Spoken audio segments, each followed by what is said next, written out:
సూర్యాపేట దశాబ్ది దగా పేరుతో కాంగ్రెస్ చేపట్టబోయే నిరసనల అంశంపై మంత్రి జగదీష్ రెడ్డి మండిపడ్డారు. కాంగ్రెస్ పార్టీకి ఆల్రెడీ ప్రజలు నిరసన తెలియజేశారని, అందుకే ప్రతిపక్షంలో ఉన్నారని ఎద్దేవా చేశారు.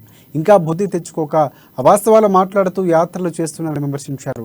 అబద్ధాలతో ప్రజలు నమ్మిస్తామని మూర్ఖపు భావనతో ప్రతిపక్షాలు ఉన్నాయని మంత్రి జగదీష్ రెడ్డి అన్నారు.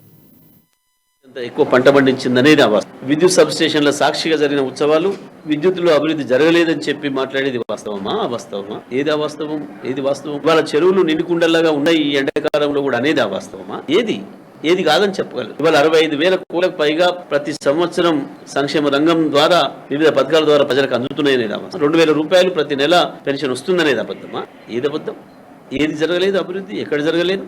ఇవాళ వాళ్ళు పాదయాత్రలు చేస్తున్న వాళ్ళు నడుస్తున్న రోడ్లు ఆనాడు లేవు, ఇవాళనే ఉన్నాయనేది అబద్ధమా? వాస్తవానికి నిరసనలు చేసేది ప్రజలు చేసిండ్రు. వాళ్ళకి నిరసన ఎప్పుడూ తెలియజేసిండ్రు. ప్రజల నిరసనలకు గురైన కాబట్టి ఇవాళ ఆ పద్ధతిలో తిరుగుతున్నారు. ఇంకా కూడా బుద్ధి తెచ్చుకోలేదు.